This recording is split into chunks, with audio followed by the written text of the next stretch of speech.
The following content has been provided by RWTH Aachen University. All right. Good morning, everybody. Welcome back to Designing Interactive Systems 1. So today, we're going to be covering notations. So if you imagine all the work that you're doing and the stuff that you've learned now and how to design good interfaces, etc., and you've applied all the guidelines and you've done your evaluations, as you're doing this, you probably also have, somebody who's focusing on implementation. Maybe you're doing this yourself. Maybe it's a colleague. Maybe it's a whole different team in wherever you're working. And the question is now, how do you tell them or yourself, what to do?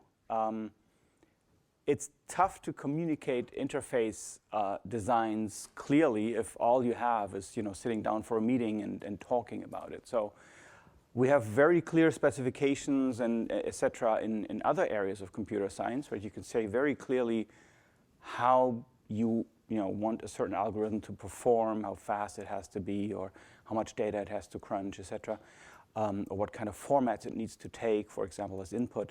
But with usability, it seems it's more like this hand-wavy thing. So we're going to use, since we're computer scientists, we're going to use some techniques from computer science, and that's actually what HCI and usability folks are doing everywhere.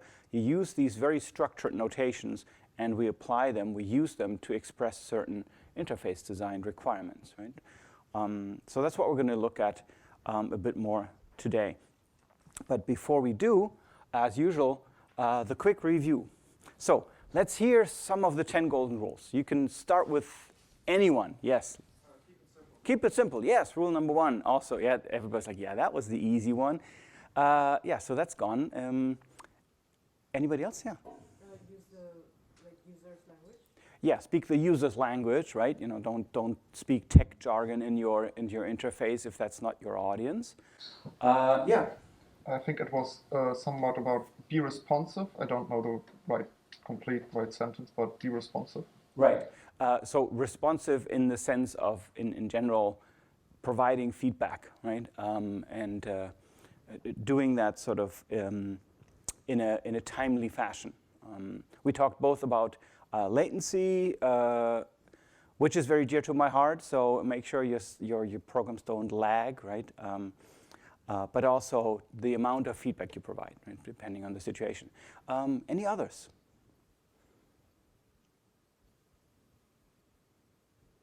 I got a little cheat sheet here, so I got 10.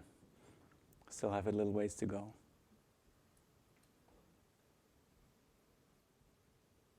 Yeah? There was one about considering people in different ages. No, but close. But thank you for bringing that up. Actually, age is usually not the primary thing to look for, but we did have something that said that you should address diverse user needs, right? And don't overestimate age, honestly.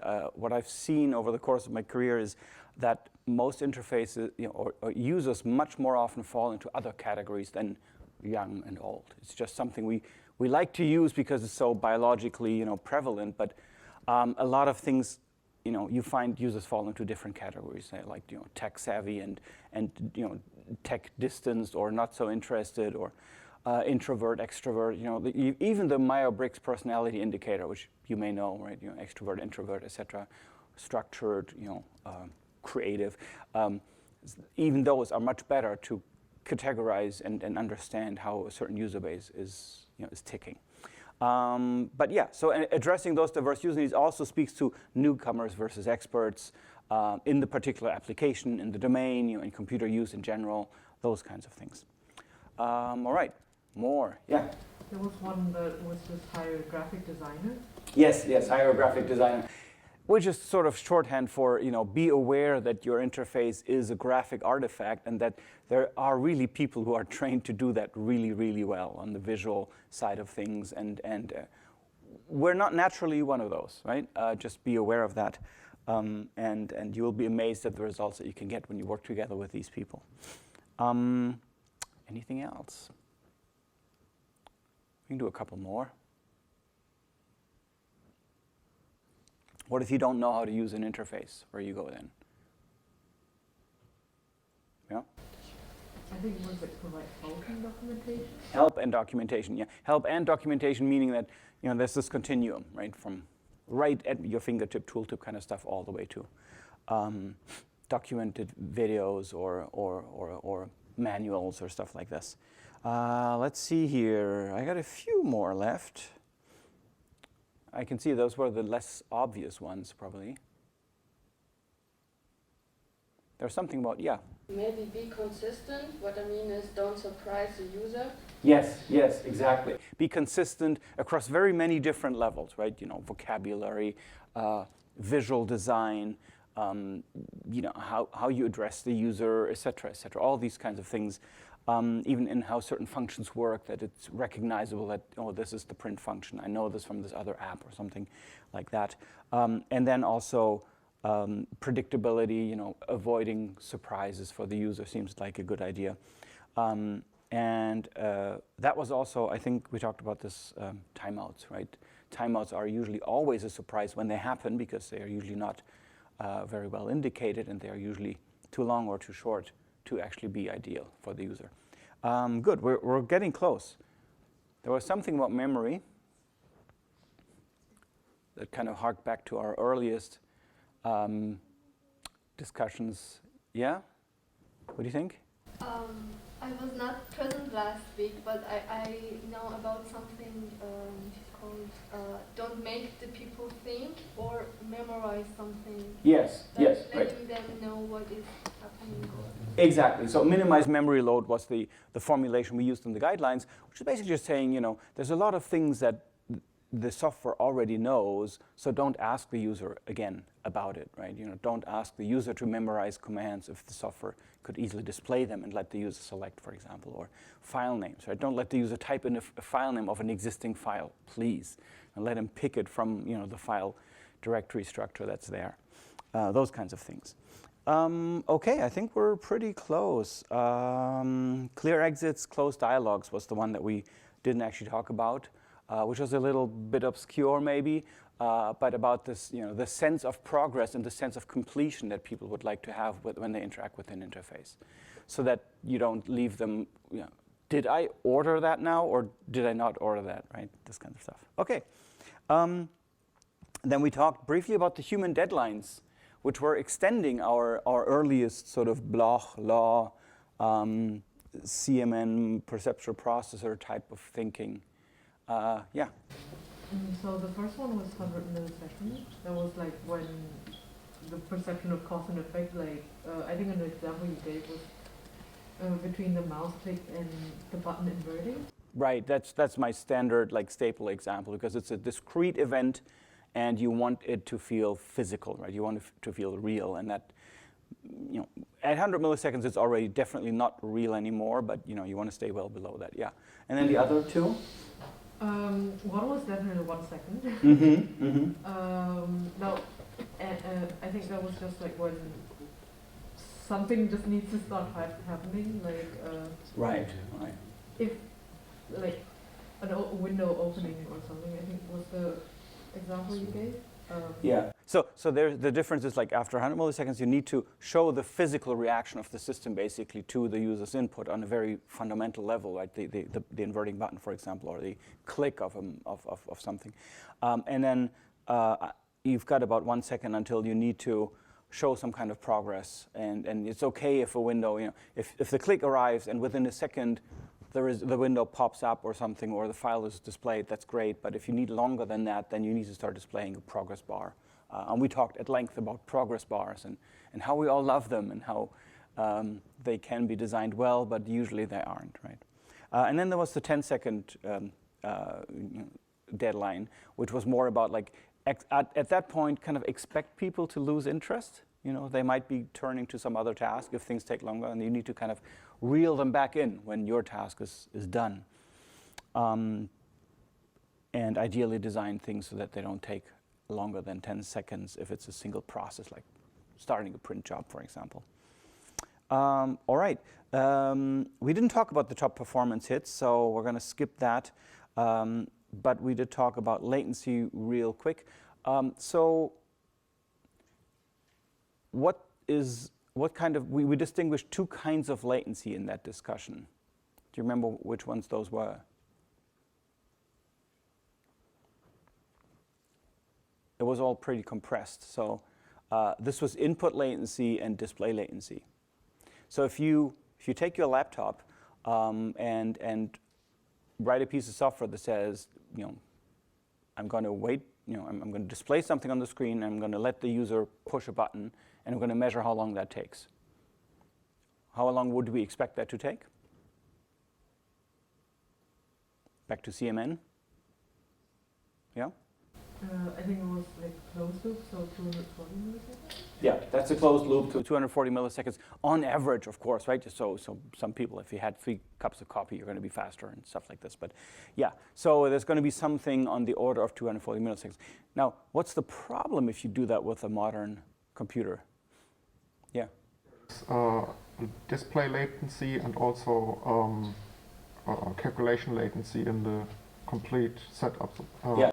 So there's actually no calculation latency, and none to mention, right? Because we're talking about milliseconds, and your computers are running at frickin' gigahertz frequencies, right? So you don't need to really, if you don't write really stupid code, you don't need to worry about the computation.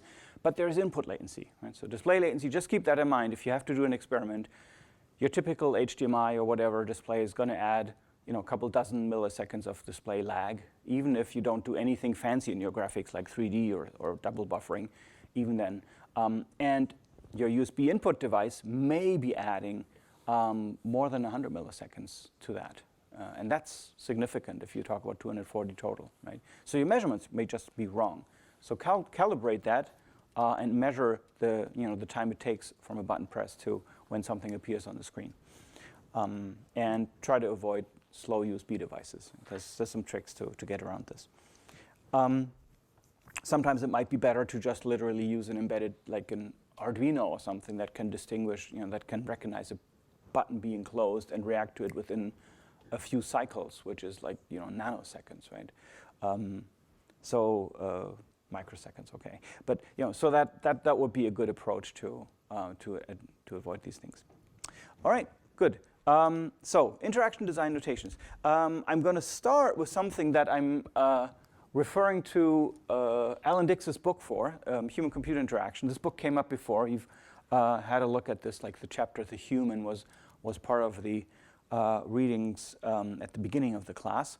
And now back there in chapter 16 in this book, there's a couple of suggestions on how design notations can work. So if you want to read in more detail about it, I recommend you take a look at that chapter. But let's go back to a very basic question. Basic in the literal sense. This is sort of like, the language basic here, maybe. Everybody can understand what this program code is doing, right? But we are specifying a dialogue here, right? We're specifying a kind of interface and its behavior here. What's the problem with this kind of specification from from thinking about what I said initially, that you are designing an interface, you're specifying certain things, and you're then trying to give that to the programmer. What are some issues with this kind of way of having the interface being specified in your program?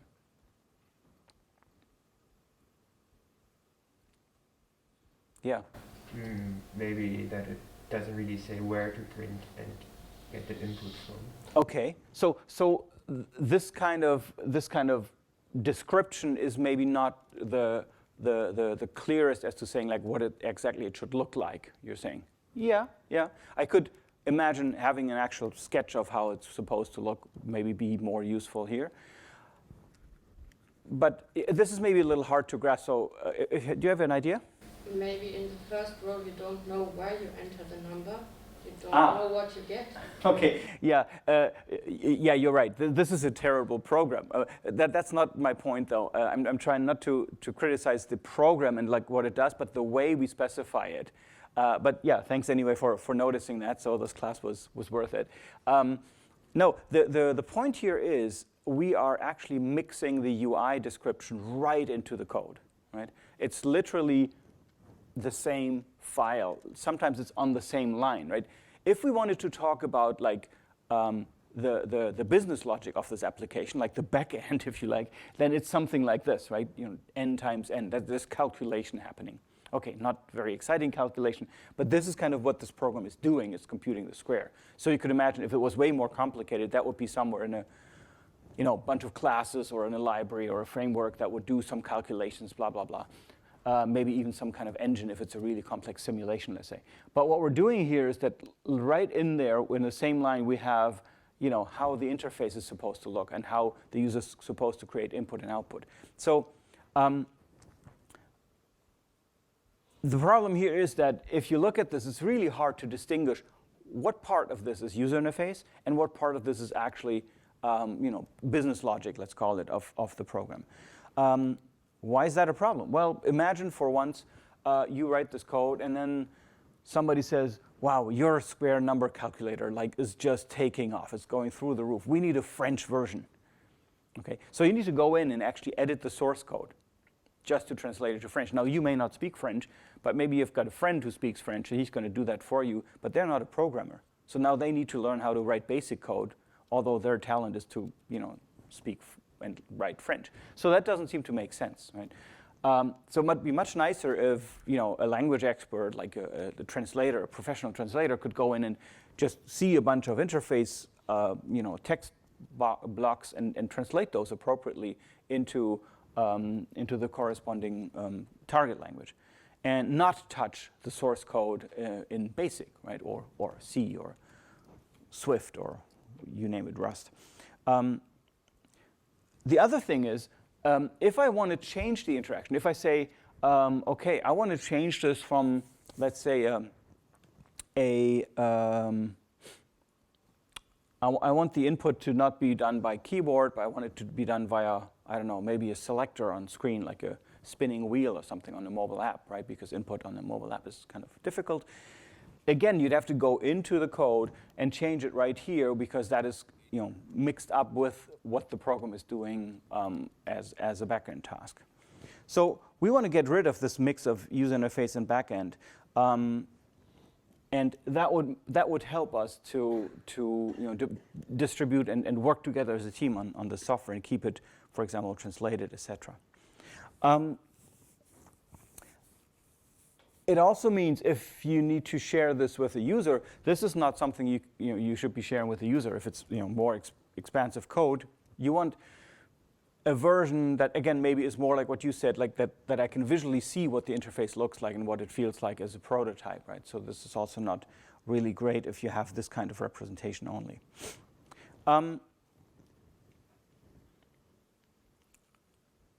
And so this is one of the reasons why we want to pull the interface specification out of the source code and have it in some other form so that it is represented in a different file, possibly in a different language, and maybe even in a graphical format rather than just being textual, or in like a bubbles and arcs kind of graph-based system, something else than source code. Source code is not a good way to specify a user interface unless your language is specifically targeted for it. And when I say that, I feel like I immediately need to correct myself, but because we were just in iOS, we were praising Swift UI, right, which is basically letting you specify your interface in source code. But that's because they have a programming language, Swift, that is actually that is so flexible and has enough modern concepts that it can be turned into a domain-specific language. And if you see how in Swift UI, which is a modern way to write iOS apps, how you specify a user interface, it actually doesn't look like source code very much anymore. It looks like more like an HTML document tree, really, like a hierarchy. So if the language is flexible enough, this is a possibility, but that's usually not the case. The other problem is if you specify, if the interface description is just fuzzy and some sketches on paper, then what becomes the standard is the code, and the code is becomes the de facto design, right? The developers will take, they will retreat to the most precise method of articulating themselves, and that is usually code. And code is actually very precise, but it's also surprisingly resistant to change once it's been written and tested, etc. It's not easy to change. So the code becomes basically the de facto design repository. All right, so we want to get to languages that are more geared towards specifying a UI, right? So we don't want to mix up UI and algorithm anymore. We want to get away from that. We want to avoid that we have what the system is doing, what the user is doing, all mashed together. We want to be able to easily distinguish that. And we want to avoid having things like error checking on inputs dominate code. If you've ever written any piece of serious code, like whatever in Java or something, you know that as soon as you're getting to like the user inputting something on a keyboard or something, what you actually are doing logically is very small, and then there's like this bunch of stuff around it that avoids all the wrong inputs and catches all the mistakes people could make by entering this, and it makes code really hard to read, right? So it'd be nice if we could also somehow filter that out. Now, the first step, of course, which is something we almost do automatically as computer scientists, is bundling any I/O, so anything that has to do with maybe user input, into particular classes and procedures, right? That's a first approach. I mean, I've written programs where I didn't have a UI specification language, and I just pulled all the UI stuff out into separate classes, and that helps reasonably well to keep things separated, separation of concerns, right? But the next step is to say, well, if I'm already writing it in a different file, then why not use the best possible language, syntax, to describe the UI? I no longer have to write for loops or anything like that, right? I have to describe a UI. So give me a language that is really, really good at that. Or give me a system to specify that really well. It doesn't even have to be a language at this point, because maybe there's a graphical editor that will let me specify this even more effectively. And there's two ways to do that, right? If you have a separate language, you could use that language and specify the dialogues, the interaction, before you actually write the code. You could, almost like a version of your prototyping, essentially, right? Or you could go in and say, it's actually executable, right? So like you might have if you have an interface specification that is being read in at runtime and that describes the interface, and the interface gets loaded as a result of reading in that file, right? Then you are at the point where you both have a nice sort of domain-specific language for describing your UI, but it can also be read automatically, so your developers are happy because they can always see what the UI actually looks like and can actually build it and run it and test it. So the problem then is for specifying a UI, how do we describe the proposed design of a UI? Like how are we going to do that? The first approach we're going to take is using natural languages or semi-formal or formal languages, right? So formal languages, you got lots of computer science practices and techniques that we know for these kinds of things. And this works great for textual interfaces. So if you have an interface that is essentially command line based or something like that, then of course languages are perfect, right? And we're really good at languages, right? At programming languages. So a Unix command line program is really easy to describe, right? You've got some turn taking going on where the system is doing something, and the user responds, and when you get, however, to modern graphical user interfaces where people have a mouse and lots of menus and they can click everywhere and they can start dragging stuff from one application to the other, things get a little more hairy, right? It gets harder to describe these things in a formal language that we know from computer science. But let's take a look at a couple examples of what there exists. Before we start, can anybody maybe think of what kind of formal languages have you guys learned in computer science so far? What kind of constructs that are formally specified languages?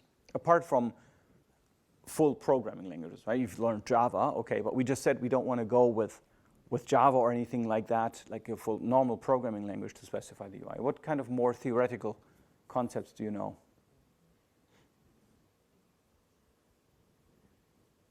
What are you thinking? I was just wondering, like, what you mean. Like, do you mean like this DFAs? I don't know what that stands for anymore. Like the deterministic finite auto or. Okay, automata, right? Or state transition networks, or Automaten in German, right? That's one example, right? It's a formal description of something, and yes, it can be represented in textual form, right, or in bubbles and arcs, right? There's two ways to convert these two, and that's one example, right? And we'll actually see these. We'll see state transition networks, as we'll call them, but they are the finite automata that you know from theoretical computer science. They're great as describing a system that goes from one state to the next, and it does that through user input, usually, or through something happening, right, which often is user input. Any other examples? Come on, what are you using? What kind of theoretical computer science construct are you using when you search for a piece of text? And you're doing a little bit more advanced search than just typing the exact characters. Yeah. Regular expressions, exactly, right? Those are also a formal notation, let's call it, maybe not a language, right? It's formal notation that we know really well what they are, what they can do. They're really powerful, and that could be something we might be able to use, right? All right, and then there's others, like UML, for example, especially state charts from UML, or grammars, right? Or Petri nets, or production rules, all those kinds of things. So let's take a look at a couple of these, right? So let's start with grammars. For user interfaces, grammars are good if you need to describe things like command line user interfaces, because the turn taking is very simple that's happening there. So take this expression, for example. I know you're getting flashbacks to your theoretical computer science lectures here, but this is easy, right? What kind of things could expression take here? What could an expression look like that's being coded by this?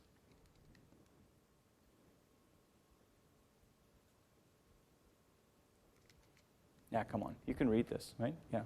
It could be empty, it could be just an expression, or it could be embedded in a sequence of expressions embedded in brackets.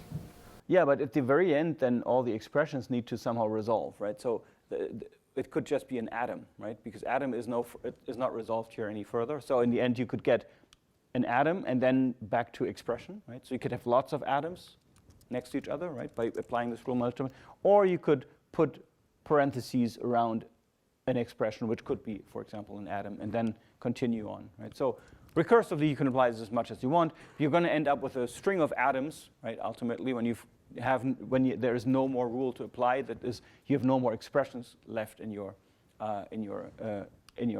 expression, and then you just have atoms and parentheses, right? So in a certain structure. Okay. We're gonna, if you take that and extend it just a little bit, which is what, for example, Ben Schneiderman did, another one of the pioneers of HCI. He's also written a book, Designing the User Interface, and he's written 2,000 editions of this, tons of them. It keeps getting renewed, and it's a really good reference if you want to see the breadth of HCI research and practice. And he introduced something that he called a multi-party grammar. So tell me what this is, just from looking at it. I mean, you're a computer scientist. You can squint at this for 30 seconds, and then you have an idea of what's going on. So what do you think C and U is standing for here? Yeah? I would say U is a user and C is a computer. Absolutely. Right, yeah. And so what kind of interaction are we seeing here? Yeah? Some kind of login protocol. Exactly. Very simple textual login on a like a terminal or something, right? Where you have a session, and the session consists of an opening that the user does and a responding thing that the computer does. And the opening means the user typing login, and then the user provides a name. And the name that user provides is basically a string, right? And at that point, we end in defining what that means. We assume that that's defined somewhere else. And then this responding part basically is after the opening is complete, then the computer responds with hello, and then the whatever the user provided as a name being inserted here at this point. So this is a very easy way to specify what the user is doing, what the system is doing, and that's already a little more useful, a little more readable maybe than looking at plain source code and knowing whether input and print statements and whatnot and gets and puts, are they input, are they output, right? This is a little clearer. So this is great for command line user interfaces. And it's not just Unix commands, right? If you think, for example, about a banking ATM, right? A simple ATM where you draw your cash, right? Yes, they do have touch screens, but if you think about it, it's essentially a symbol-based interaction, right? You're not dragging stuff around on there, right? You're just providing discrete inputs that are essentially a sequence of characters, and even if you use a touchscreen, that could be translated to simple symbols being input. So those kinds of systems are, probably pretty easy to describe with these kind of grammars, right? At least on that level of abstraction. We will always find, just as a little hint here, we'll always find that our definition, of course, ends at a certain level of abstraction. It doesn't get more concrete than that, right? For example, we didn't say in what color or font the hello is being displayed, right? That's not part of this description. It still needs to be said at some point and needs to be defined, but we're not worrying about that. We're abstracting from this, right? So same with the ATM, right? At a certain level of abstraction, the ATM can be described with just a multi-party grammar. For GUIs, this is less suitable, right? Because imagine user clicking somewhere, dragging something from one app to the other, opening, pressing, the help key to, so a help window pops up that covers half of the screen, and then they select some text in there and paste it into the document.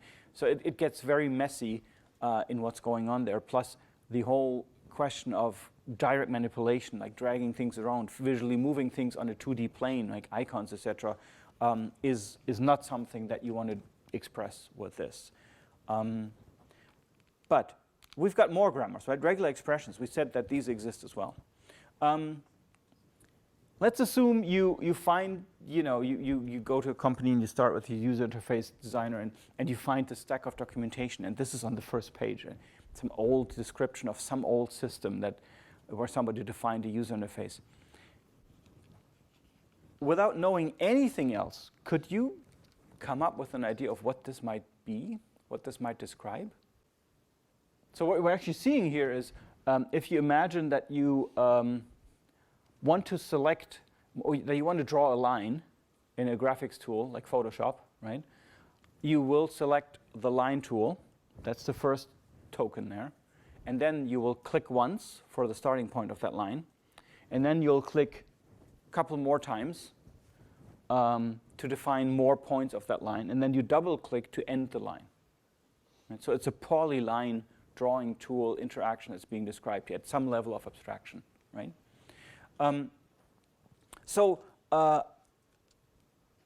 This is a simple example of somebody saying, okay, pick the line tool, and then at least there need to be one click and one double click to have the beginning and the end of the line defined, but there could be more clicks in between to have a polyline drawing happening, right? And again, we're abstracting, right? We're not talking about how the user is moving the mouse from A to B here or anything like that, right? We are, again, not talking about mouse coordinates here. We're really just capturing the certain points in the interaction on a certain level of abstraction. But that's okay, right? For that level of detail, this is okay. We're also seeing that you were kind of at a loss of knowing what this is, because if you don't have the semantics behind it, right? If you only specify the syntax, then it's half of the story, right? We didn't actually say what was supposed to happen. We just said what the interaction looks like syntactically. Here's another example. If you know Unix, then you've used the copy command, right? And this is the synopsis, right? If you bring up the help page for copy, for the copy command, this is what it gives you, right? This long string here. And that's, again, using a simple expression that tells you what you can do, right? You need to type CP to have the command, the copy command. Pretty much all the other things back here are optional because they're in square brackets. And you do need a source file and a target file, or one or more source files and a target directory. Right? That's how you use the copy command. And then there are certain, nested optionals that if you have, for example, you can only have one of H, L, or P here. You can't have all of these, but you could have a -R and a -H, for example. That's possible, etc. Right? So this defines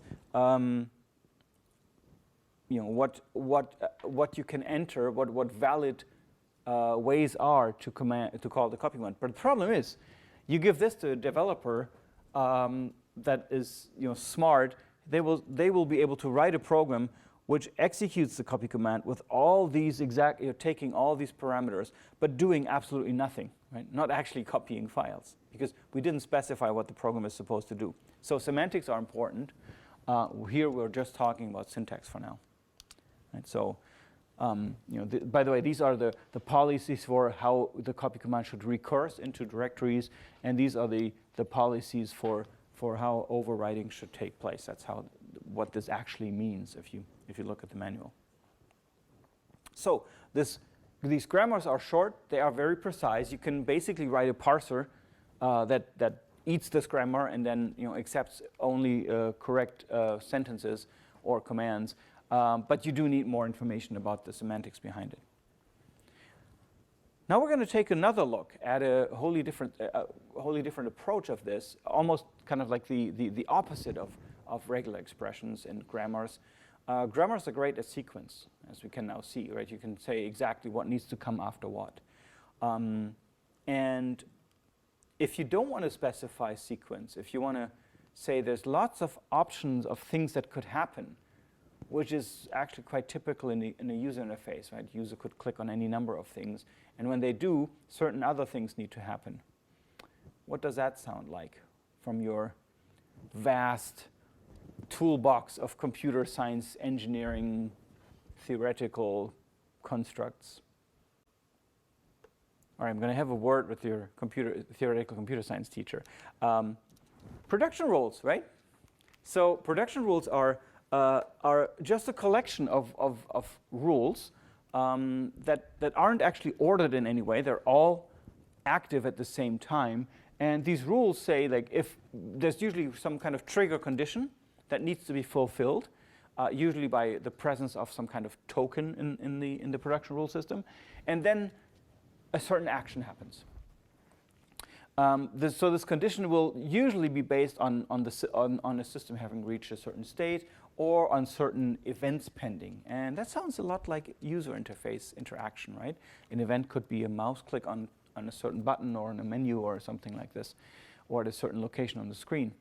And the important thing, of course, with production rules is that every rule is always potentially active, right? It could fire at the moment the condition is fulfilled, it will fire. And that often leads to these things not being very deterministic, because if you get two rules that are both have fulfilled their condition at the same time, you don't know which one fires first, right? It's not defined. So it's really good for concurrency and for showing that there are lots of different options that are opening up in parallel. It's not good for sequence, right?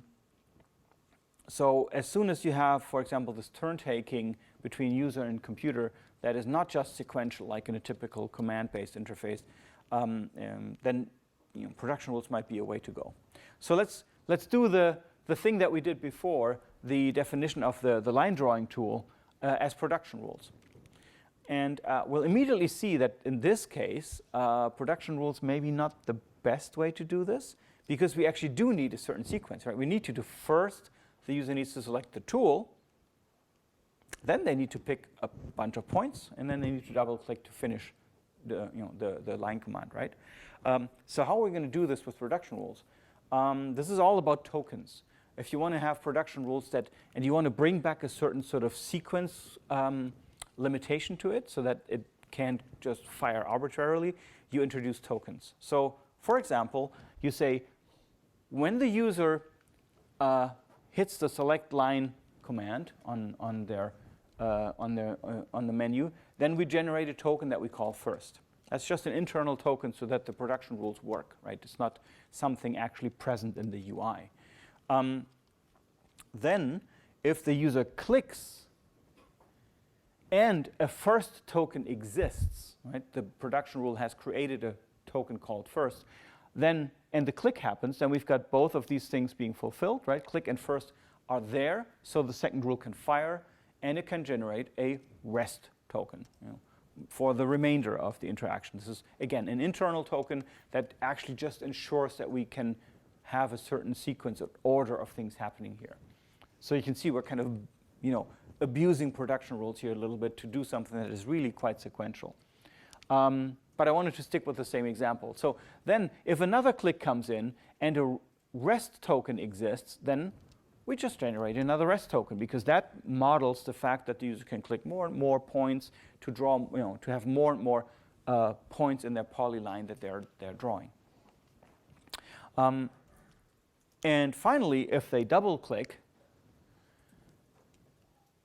and there's a rest token, then I will actually, take all this input and draw the line, right? If maybe it's a very complex way of drawing it, so it's not done immediately. It only happens when you have specified all the points. Maybe it's a Bezier shape instead of just a straight line. Who knows, right? So note, I said like finally, but this is all these rules are active all the time, right? And the only way why this works the way that we want it to work and not any other way is because we introduce the tokens, right? As long as there is no first token, the second rule can't fire, right? And because the second rule can't fire, there will be no rest token lying around anywhere. So only once this rule has fired, the rest token is there. So that's when the only time when these other two rules can get active, right? And then they will fire, one or the other based on the user input. So that's how this example takes production rules and sort of models a certain sequence, nevertheless. So this also means, for example, that this specification says that you cannot, there's no meaningful interaction that starts with a double click, right? Because a double click only makes sense after you've selected the line. You can't immediately double click. At least we didn't say what should be happening then, right? So that usually means ignore the input because there is no rest token at that point. So note that what we're imagining here is that there is a queue of input from the user that is going into a list of events. We talk about this much more in DIS2, by the way, on how this whole event handling happens technically and how you write code that manages user input. And first and rest are these internally generated things. So production rules per se are not really good at managing state. As you can see here, we have to introduce these internal tokens to make that work. So what you can basically remember is if you've got lots of stuff happening in parallel, then production rules are a good way to go. And you need to, if the sequential parts you need to do with internal tokens. If there's lots of stuff happening in sequence, then regular expressions are the better way to go. And of course, regular expressions also offer you options of accepting different things alternatively, but they're not as good as production rules in modeling this concurrency. Now we get to what you said, like finite state machines or STNs. They are probably the most common tool to specify dialogues, and they've been around for like ever, right? You know them from automata theory, and they consist of states and transitions, right? I don't need to go into detail about this because you've all seen them in your computer science lectures. But what I want to go into is take a moment and think about this. In a user interface, if I'm trying to specify a user interface, what does a state mean and what does a transition mean? Because I got that wrong the first time I tried to use them. The thing is that in a state transition network, while the system is in a state, actually nothing interesting happens from a user input point of view, from a user interaction point of view, in our case. The interesting stuff happens at the transitions, right? So when the user presses a mouse button or keyboard button or does something to the UI or touches something on the screen, whatever it is, then you transition from one state to the other, and so you change state, and as a result of that, during the transition, usually the system responds in some way, like by creating a beep or writing something on the screen or drawing something on screen, whatever it is. So be aware that the states are usually the system waiting for the user to do something. That's usually what's going on. Now, it might be doing something while that's going on. If you write a media player, it might be playing back a file while it's waiting for the user to press the pause button, right, or the something button. But it means it's waiting for some user action here. And transitions are the things that usually have a user action as input and a system response as output. Now, of course, transitions can also get triggered by other things, like if the user is, I don't know, saving a file and at some point the disk is full, then that would also trigger a transition. But mostly it's user input if we worry about the UI. So these things are really good, not surprisingly, like regular expressions, to express sequences of user actions and system responses. So here's an example. Back to our drawing tool. We're going to see the drawing tool a lot as an example here in this. This is an STN that is modeling a very, very simple drawing tool. And as you can see, it's a pretty straightforward thing. This program can be it's going to be in a start state when it launches. That's what the little marker here is telling us. Usually you put 2 circles around it, I think here in the computer science lectures. And then the start thing tells us, okay, we're initially in a menu. We enter a menu state. Maybe the user opens up the drawing menu. Right? He drops down the drawing menu, and there's a couple options what to draw. He can draw a circle or he can draw a line. So once he selects to draw a circle, then we enter the circle 1 state. Then, or let's go with line first because we've already seen that in the other example. So he clicks line, we're on line 1 state. Then he clicks on the first point. We start drawing a sort of a rubber band visualization. That should probably be rubber band, not rubber hand, by the way, sorry. And then we continue to click on points, and every time we do that, we actually don't leave the state. Right? We stay in that state of adding more points, but each time we click on another point, we can draw maybe that segment as a rubber band. And then when we double click, we draw the last line and finish, or maybe everything gets filled in, depending on how the line drawing works. Not that important. The important thing is that we have a sequence here that is exactly what we modeled before with our little sequence of states, or with the production rules that we tweaked into being sequential too. The other one is a circle, where I enter the circle 1 state when I selected the menu. Then I click on a point that is defined as the center of the circle, and I start with a rubber band visualization of the circle. As the mouse is being moved, the circle gets bigger, and then I click another time, and that's the outer circumference of the circle. So I have to find the radius basically, and then the circle gets drawn in for real, and we're done, right? We're done with this part, and at that point we would return basically back to the main state of the application, waiting for more user input. Yes? Does it somehow look like the user flow that we generate? I know that the states there is different. There is no state and transition, but What do you mean by user flow? User flow chart that we show that what is the flow of the user by using the system or something. Yeah. I mean, this is similar to a flow chart because you are transitioning from state to state with certain things happening. So you could imagine this also in a flowchart-like notation. Now, flowcharts have been around, and they are their own little thing that has its own kind of special notations for what's an input, what's an output, what's a computation, what's a storage, etc. But yeah, the overall approach here is very similar. So if you look at it in this way, that this is also sort of a flow chart showing me how the user progresses from state to state. So I promise you I'm going to show you a slightly more complex example of using a state transition network to model and specify a UI. And for that, we're going to show you a short video in which you're going to see a slightly younger me demonstrating a system.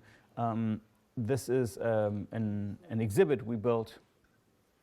I did that like 20 years ago, and slightly younger.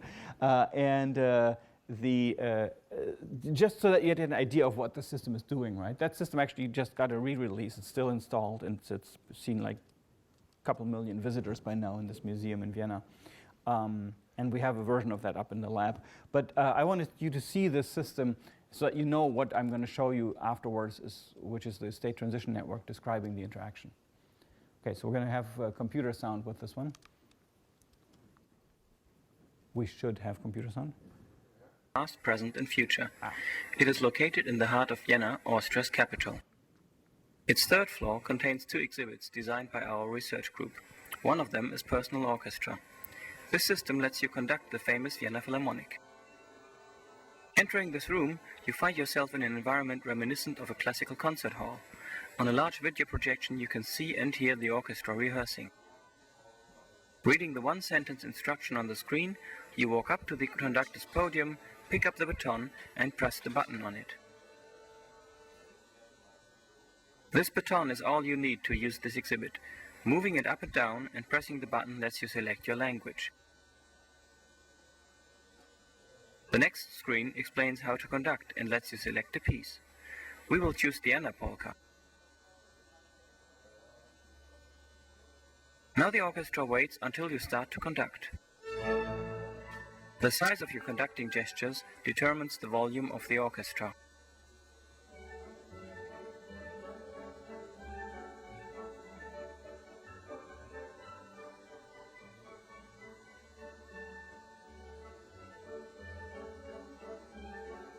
Conducting towards individual instrument sections raises them above the rest of the orchestra.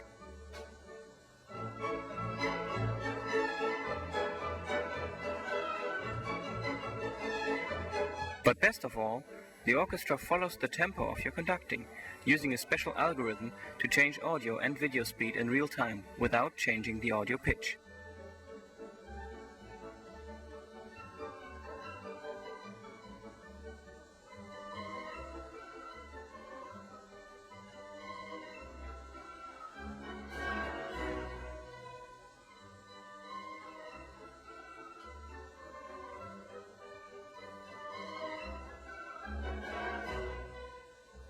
However, if you conduct too fast or erratically, the orchestra will stop playing and complain.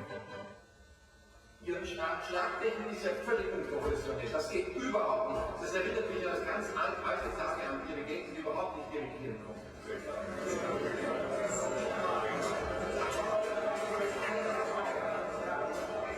But if you conduct well enough, you will be rewarded with a big applause and your players raise themselves.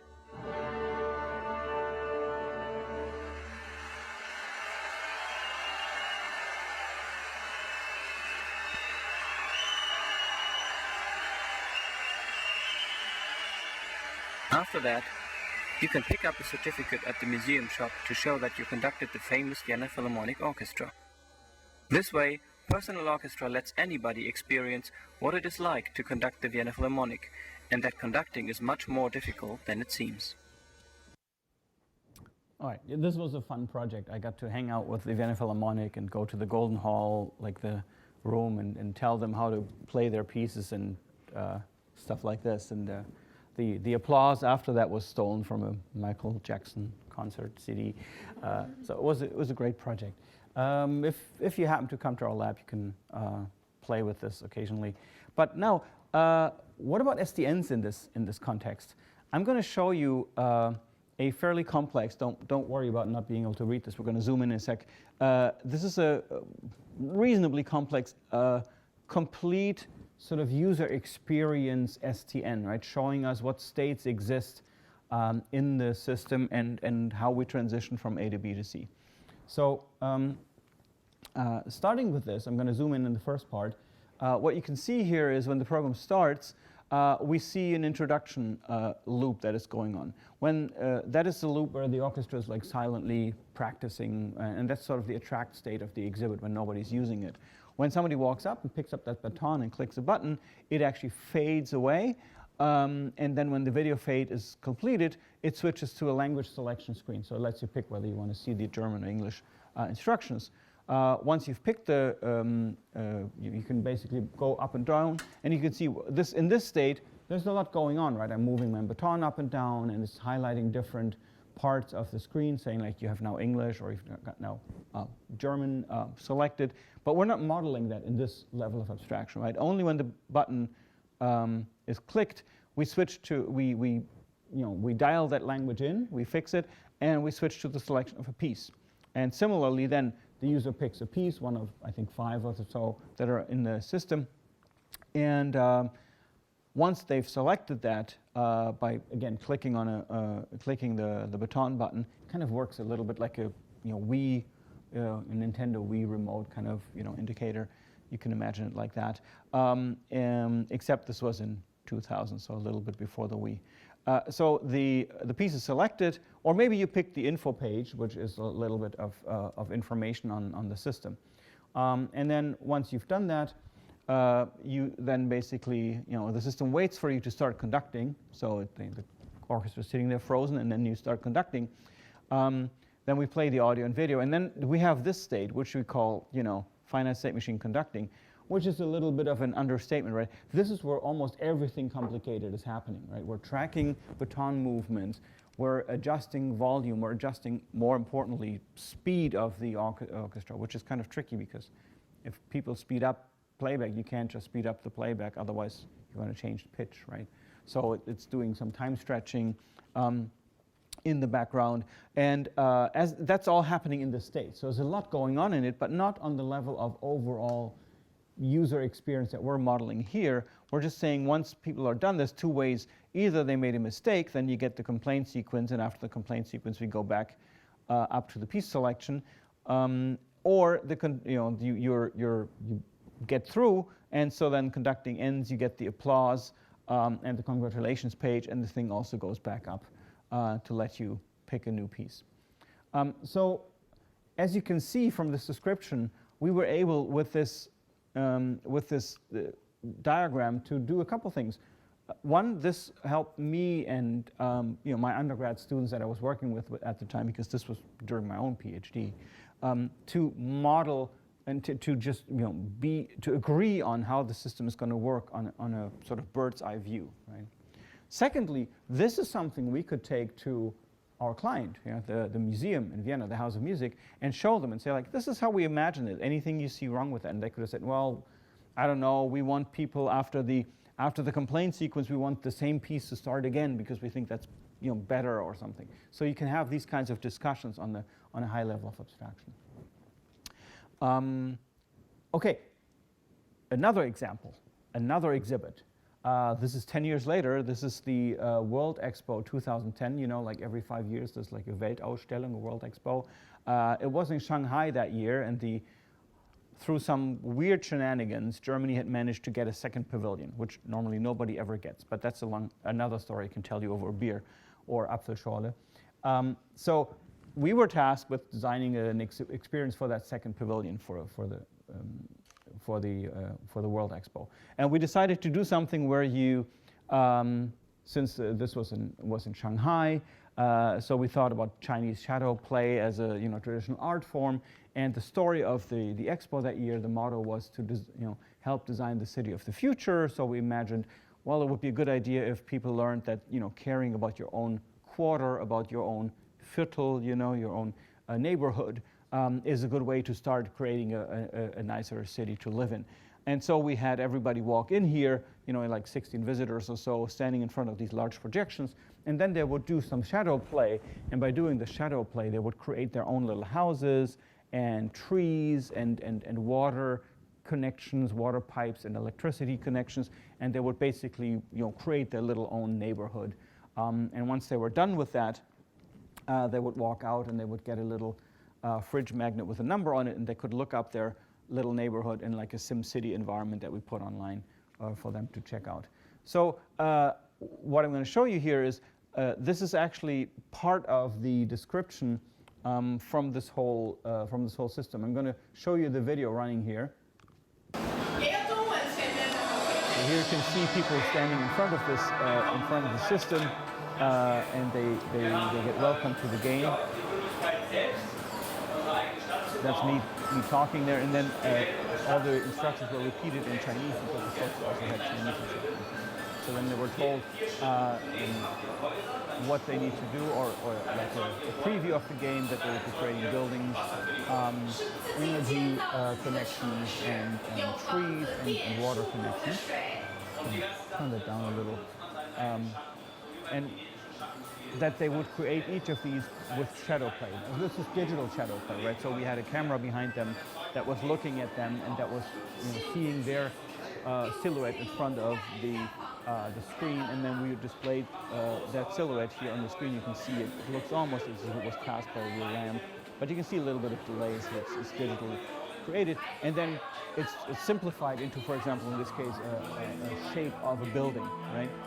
And then we have a countdown, and it takes a flash, and we got everybody's personal building that they created. And that's the first part, and then this repeats, right? Now, next up, they need to create power connections. In this case, they simply have to make sure that the connections line up between users, right? So that's why they need to play with their arms a little bit and create these connections. You can tell this was lots of hand-holding. This was before Corona. And again, countdown. And you can see, oh, okay, nice, connection worked. The lights are lit up in these buildings, so that's good. Sometimes people failed, and then the buildings wouldn't light up. Next up, they would create trees, again, using their physical shape to create tall trees, like palm trees or whatever, fir trees, whatever they wanted. They crouched down, create a small little shrub or anything like that. And again, the countdown comes and then latches that in to say that's the picture that we're gonna go with, right? And then the last one was, I think, the water connections to water those trees and keep them alive. Again, works with this kind of like this you can see we had a little bit of particle simulation going on there, water spraying out of this connection until you managed to actually line up the pipes correctly, and then it would be properly watering the trees in that segment. So there, that didn't quite work.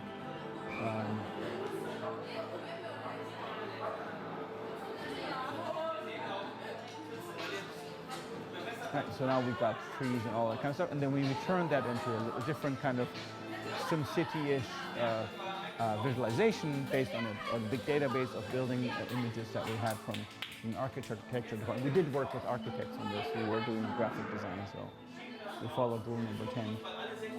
And then we lined it all up and connected it into a square that was filled into as a 3D model.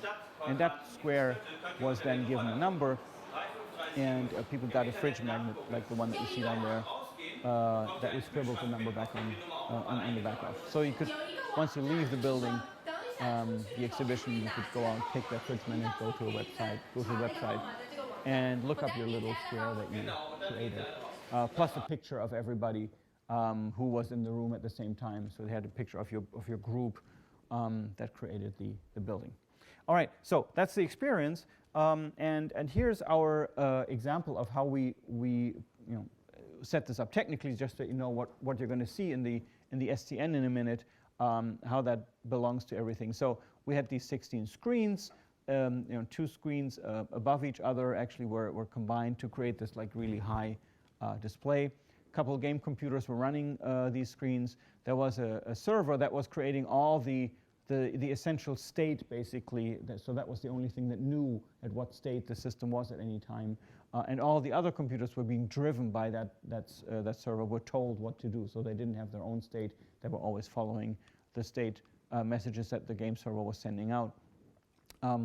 And then, yeah, there's a bunch of things going on in the back, of course, with the web server running the site, etc. And you can see like all of the game computers were basically moving between this countdown, the computer vision thing, the animation of the flash happening, and so let's look at the STN. And this is interesting.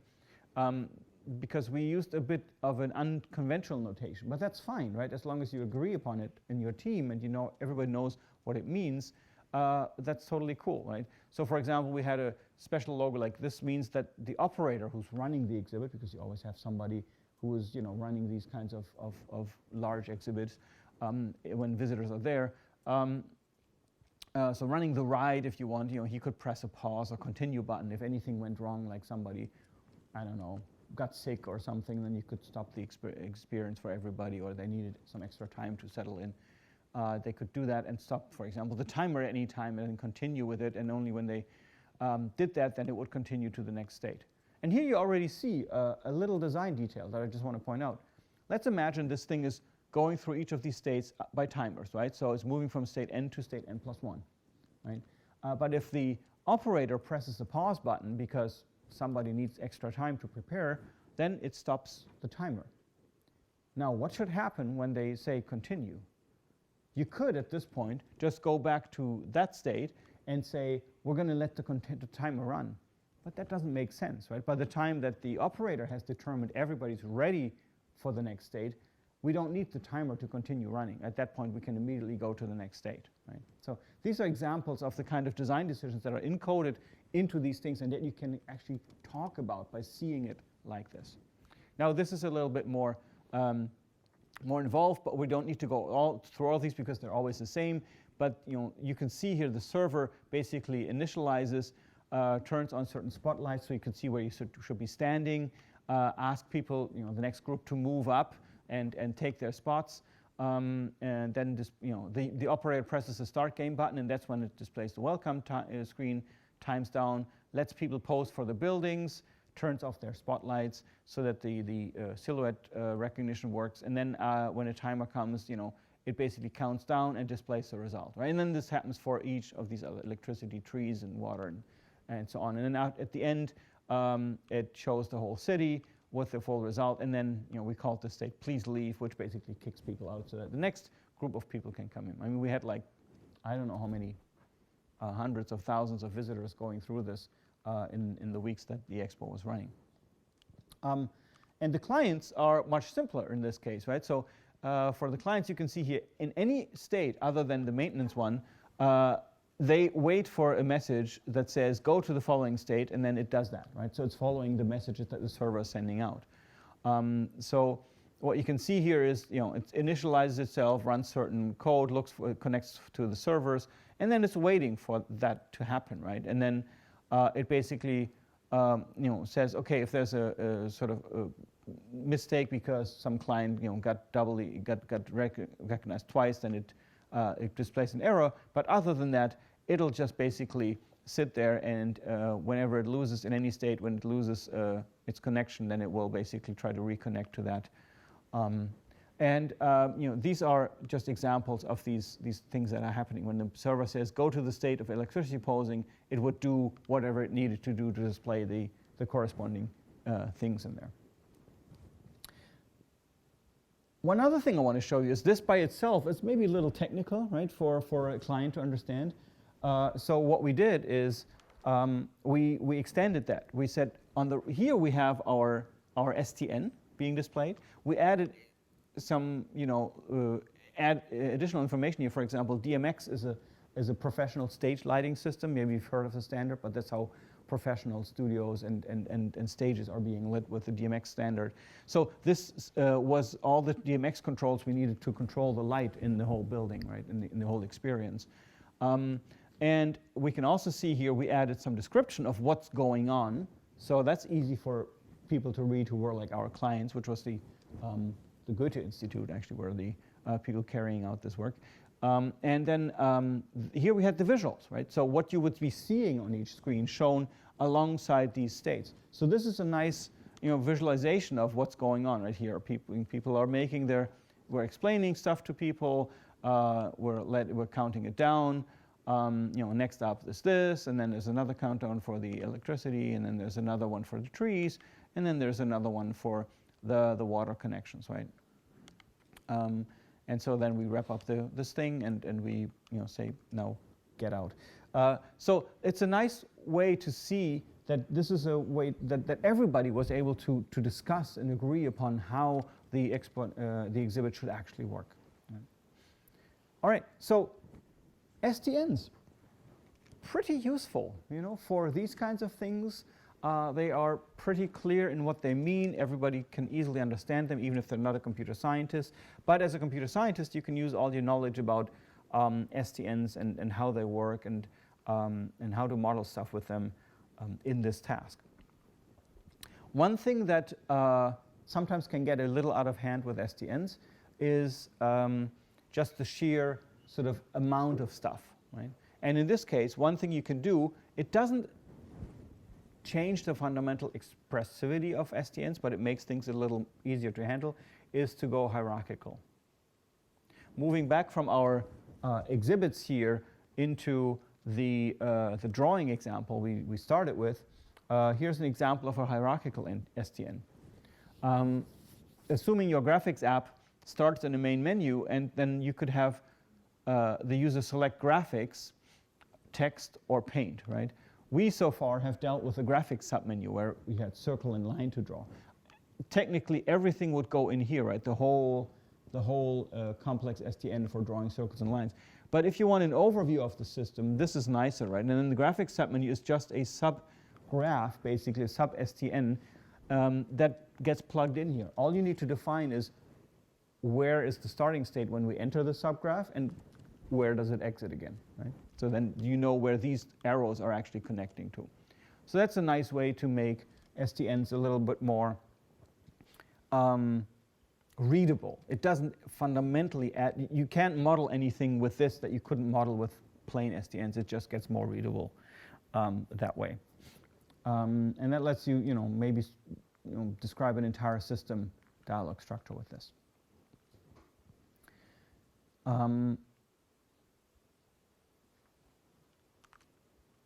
So now, how can we use SDNs? As you saw with the examples I showed you, you can create a simple SDN for the dialog you're envisioning. You can create, if you want to get a little fancier, you can create a UI snapshot for each SDN state and just put that into the state or next to it so that people can see what the UI looks like at that moment, which is a very nice way to document and explain things to people. You can have an off-screen area for annotations and include extra buttons like simulating user actions that don't just correspond to simple clicks on the current screen with it.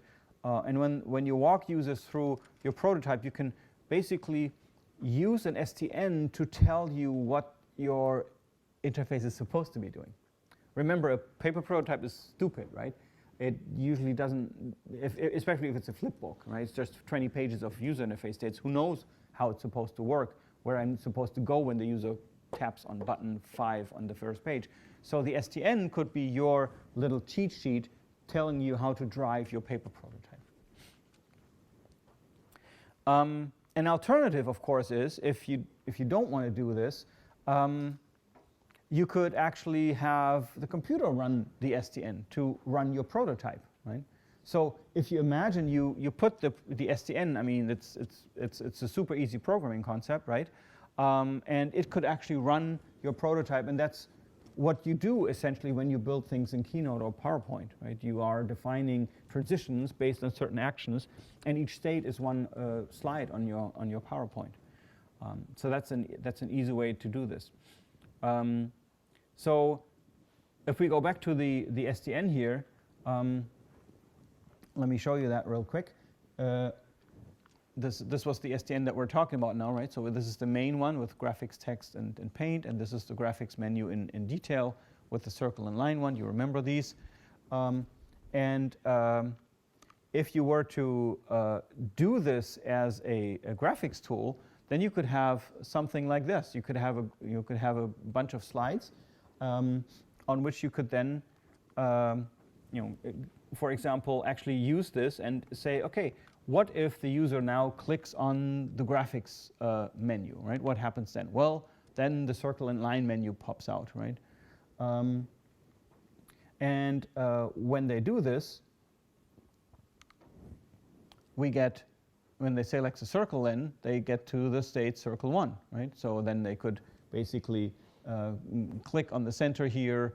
That's an indication for what to do that's being displayed outside the actual user interface screenshot here, right? Giving you some a little extra explanations on what to do. Next up, the user now we're in circles 2 state, and we are defining the circumference of the circle. And then when the user clicks here, the circle gets painted in, right? And we're done with drawing. And what would happen next is then that the system would go back to the main menu. Now, because this is just a simulation, if we go back to the main menu state, the circle disappears. And that's important to understand. We didn't actually draw a circle. We just showed an interface in these different stages, and when we go back to the main menu state, we no longer have the circle, because it's not a program in which you can draw a circle and circles. It's not actually drawing circles, right? It's faking it. So that's important to understand. So these things are basically nice ways to go through different states in this. And if you wanted to see this here I can say, for example, this is what I just did. I just jumped to by clicking on one of the states here, just jump to a random state in this, right? So it's really just a wired up connection of states and snapshots. Yeah? I didn't understand exactly. Is this integrated in the prototype that we give to the user, or it's another version for the definition that what is happening? So this would be a version of your prototype that is a very simple software prototype. So you would be having the interface and the SDN all in one, right? In one application. It could be a Keynote slide deck, right? It could be a PowerPoint slide deck. And it's encoding the transitions. In PowerPoint, it's easy to say where to go if users click on something, right? So you don't need to have a separate definition of that. You are actually coding the SDN into PowerPoint or Keynote by specifying links with targets, right? Because that's what they actually are. But isn't it also a cheat sheet for the user that they see? Well, it could be. That depends on what kind of study you're doing. If you really want to do a user test on how your prototype is being received, you probably don't want to show them the whole cheat sheet, right? Because they are not going to see that when they use the real application either, right? They're just going to see the momentary state of the interface, and then they should find their way around it and use it to figure out where to click and what to do. If, on the other hand, you want to discuss, let's say, with your customer, this is the current state of how we've designed things, and this is what we've tested with users, and here's the the SDN, like we did with the silhouettes, with the example of the expo.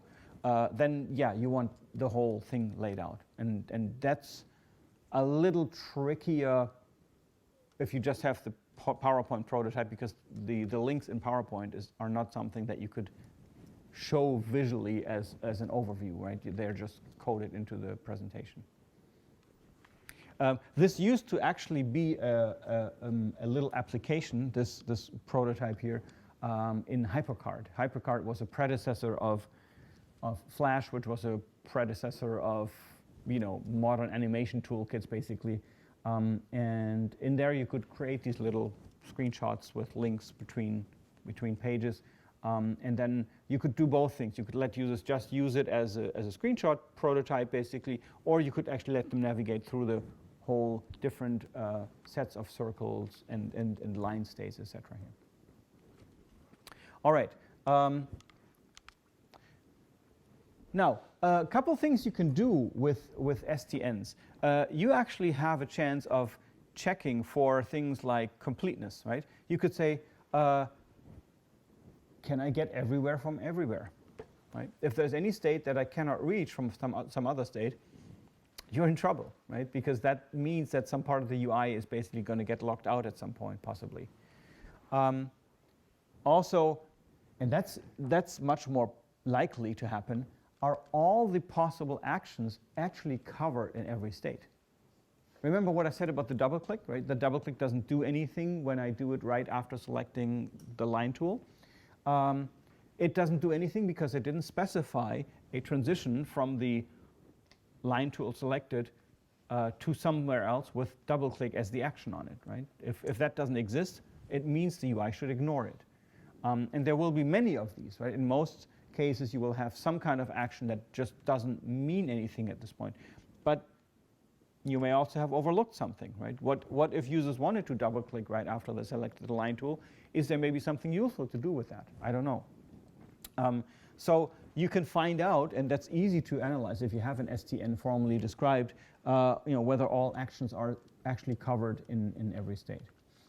Also, how easily can you get from A to B, right? For example, if you find that it actually takes 1, 2, 3, 4, 5 interactions to get from the state, from the main state to some kind of particular function, and then your customer tells you, oh, that's the function people are going to be using all the time, then maybe you want to move that closer to the starting state so that the interface becomes easier to use.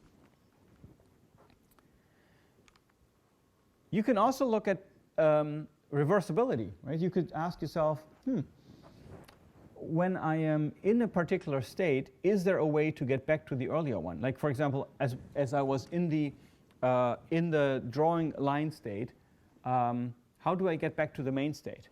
This is not undo. I'm not talking about undoing the actions. I'm talking about getting back to the main state of the program. And you know this problem from practice. Sometimes when you have a drawing program and you select a tool and you start using it, and you're like, oh no, that's not the tool I wanted.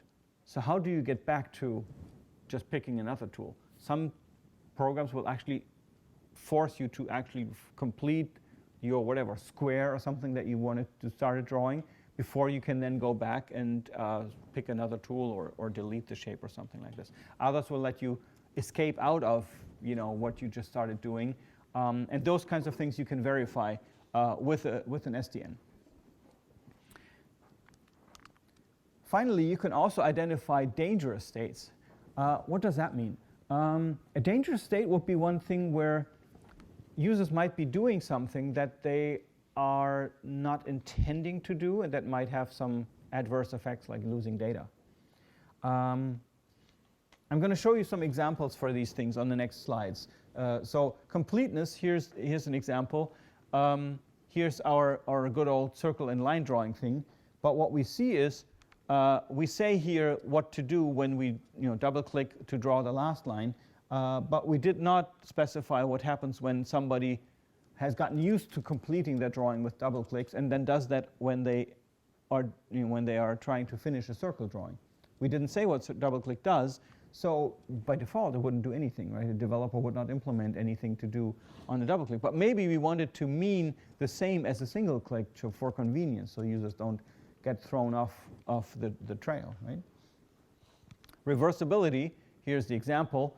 I just picked basically the line tool, and our program currently, the way that we specified the interaction, would actually force you to go through these steps before you get to the finish state, which takes you back to the main menu, right? So if you wanted to undo that, then you would need some kind of escape mechanism to get out of that, right? I'd have to otherwise click on the first point, double click to finish the line drawing, and then I would be able to go back to, the finish state would then basically leave the graphics submenu and get back to the main menu, right? That's kind of inconvenient in a way, right? Because to actually get back to that point, then I would then actually again have to select graphics. And here's an example for dangerous states. Dangerous states means, let's imagine you have a word processor, like some text editing program, that has two modes. One is the editing mode, and then there's a menu mode. This is a little bit like VI. We talked about this earlier, right? the text editor of early Unix systems, just as an example of a program that has different modes. And so how you transition between these two, let's say, is by pressing function key F1, you switch between edit and menu mode. And F2 is the button that you press to exit and save, right? Sounds good enough. If I'm editing some text, I just need to hit F1, F2, and I've saved and exited. Cool. Now, if I hit escape, I don't change the mode, but it resets the autosave, meaning that it basically assumes that the file hasn't been changed, right? So if you did some edits and you want the computer to forget about those edits, you could go to the menu and then hit escape. And then it would say, OK, yeah, I'm reverting basically back to what you did before, or at least I'm not going to autosave these changes. I'm going to handle this buffer of text as if you had never edited it. Why is this a problem? Well, for now, not necessarily a problem. But of course, you can imagine there's a danger, because if I'm in edit mode and I hit F1, enter the menu mode, and hit escape, I'm still in the menu mode, but this is the menu mode where the computer thinks that I haven't changed anything in my file. Now, if I edit anything, if I go back to F1 and continue editing, any update will move me back into this, right? If I were to hit F1, hit escape, and hit F2, I would actually exit it and not save my changes. The thing you don't want to happen when you are about to finish your master's thesis 5 minutes before the deadline and your last batch of changes that you did from 3 a.m. to 5 a.m. in the morning gets lost, right? Not good. So F1 escape F2 is actually a sequence that would exit without saving. Right? Now that could still be fine, because when this program was designed, this editor was designed, the layout of the keyboard looked like this. This actually, old Sun keyboards actually looked like that, right? So you'd had the F1 keys were on the side as a function key block, and the escape key was up there. So not a big deal. You're not going to accidentally hit F1, escape F2, right? That's never going to happen that way. But more modern keyboards, the layout looked like this. And now you can imagine you wanted to press F1, F2, which is, menu save, exit. Your finger hits F1, catches the escape key ever so slightly, so you actually create F1 and escape, and then you hit F2, and before you know it, your master's thesis last changes are all gone. Disaster, right? You don't want that. Now, don't worry so much about the text editor and all that, but what I wanted to show you is that using the notation of states here, right, I was really able to lay out the problem for you and show you visually what's going on and why that is a problem and where the dangerous paths are. So that's what I mean with dangerous states and dangerous transitions maybe between states that are becoming possible. You can do more things with STNs, right? You can look at determinism. If, for example, there's a state and it has one arc that says user enters, presses a key and it goes somewhere, and there's another one that says user presses a key and it goes somewhere else, then that might mean if the same key could trigger both of them, we've got a non-deterministic machine. That's fine, right? Sometimes that's what you want. Maybe the user just pressed a button to trigger a random outcome in a game or something, then that's OK. In other cases, you may not want that.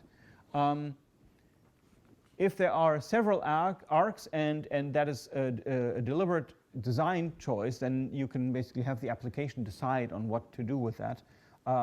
You can also have production rules model all these things in parallel and really model the non-deterministic nature of it. Nested escapes are another nice example. You could basically have an escape that takes you out of a submenu and pops you up one level in your STN, and then another escape pops you back another level in your STN. You can also look for consistency. Does the same action, which is a transition away from a state, a little arrow with an action on it, does that actually do the same thing each time in different states? That's almost like the definition of consistency that we had in our golden rules, remember? We can identify modes, which is kind of cool because we know modes are tricky, right, for users to handle it, because a mode is exactly the opposite, right? If the same action doesn't have the same effect, I'm in a different mode, obviously, right? That's the definition of a mode. And you can see modes visually in an STN because they are going to be different states. All right, now I want you to get out a piece of paper because it's going to be a very short in-class exercise.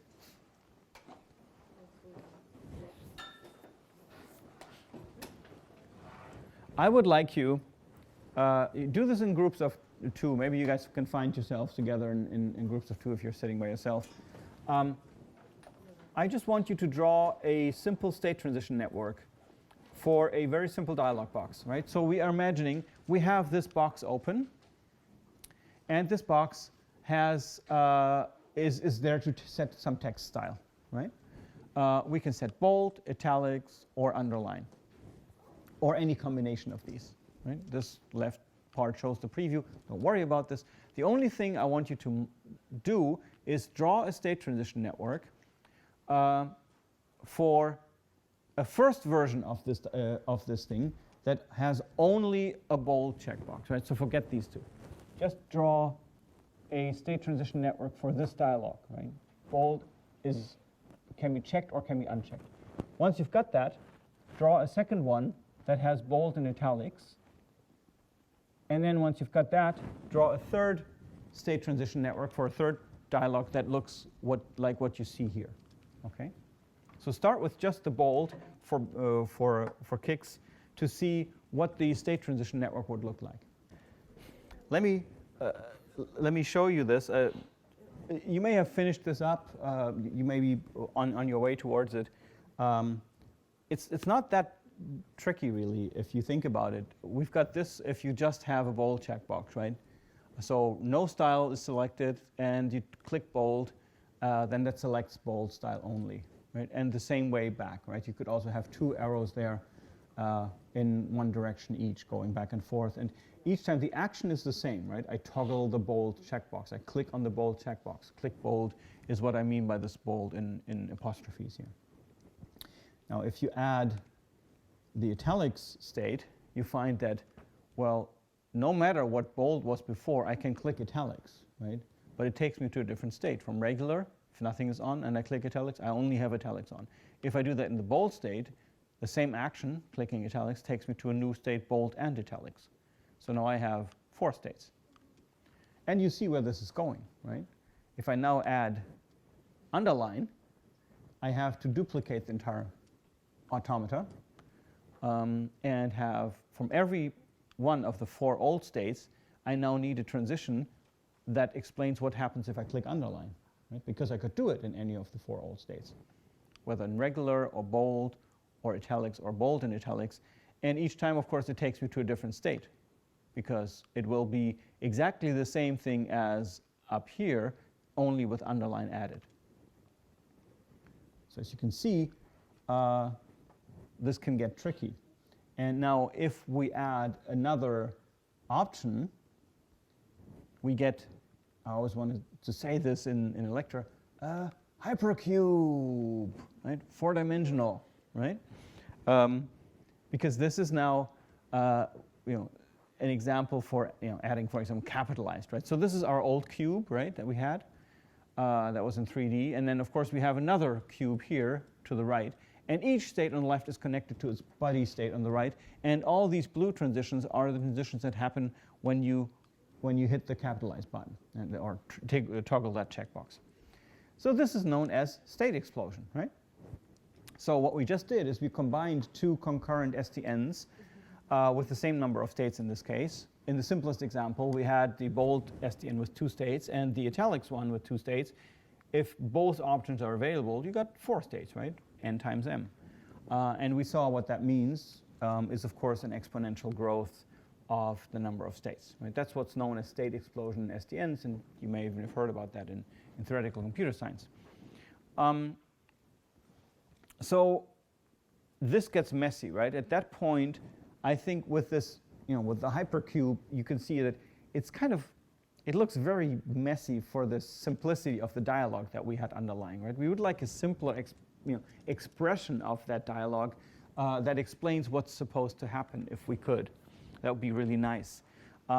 And this is especially an issue with modern GUIs, where lots of things can happen in parallel, right? You've got 50 different options in a, imagine the state transition network for that. It's going to be a horrible mess. Here's another example. We said that we would like to sometimes cancel a command, right? When you have started drawing a line, but you want to get out of that. Well, how would you describe the possibility to escape out of any drawing command? You would have to add an escape transition to every sub state inside the graphic state that said, if somebody presses escape here, they will exit out of the line drawing subgraph and pop back up into the main interaction. But that's a lot of additional states, right? You need to attach that to every single state in there that you now can do a new transition. That means escape. Similarly, you could also model help. Imagine some kind of context-sensitive help. Context-sensitive help is a beast if you try to model it correctly, because what it means is if I pop up help and I'm in the line tool, I want to see the line help, right? So yeah, sure, I could add a transition saying go to the line help, but where do I go back from there? I go back to the line tool if I close that help button, that help box. If, however, I open the circle help, I need to go back to the circle state. So basically, it means behind every single state, you need its own sort of context-sensitive help state that is being transitioned into by pressing the help button. So yeah, it gets messy. Here's an example, right? This shows the effect of the escape, right? So the way you could notate that, just to keep the graphics under control, although still the SDN gets really complex, but the graphics are manageable with this kind. You could say, well, I'm going to introduce a new notation that says, escape is connected to this box as a whole. So this means that any state in this submenu will have a connection implicitly assumed to the escape key, and they will all go back to the main menu, right? Whereas this is the connection that only applies to the normal finishing state inside that subgraph. That's a way to notate that.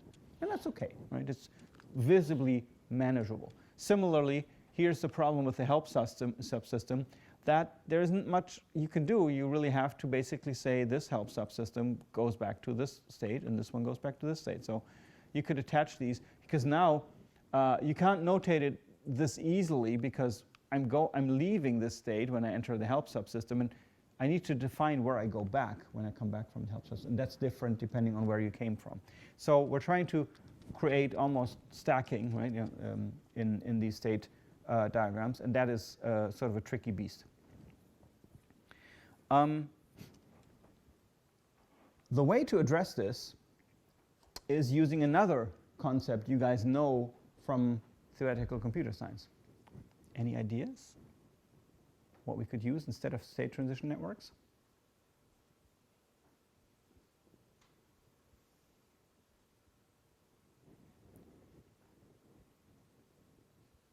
Think of phishing, maybe?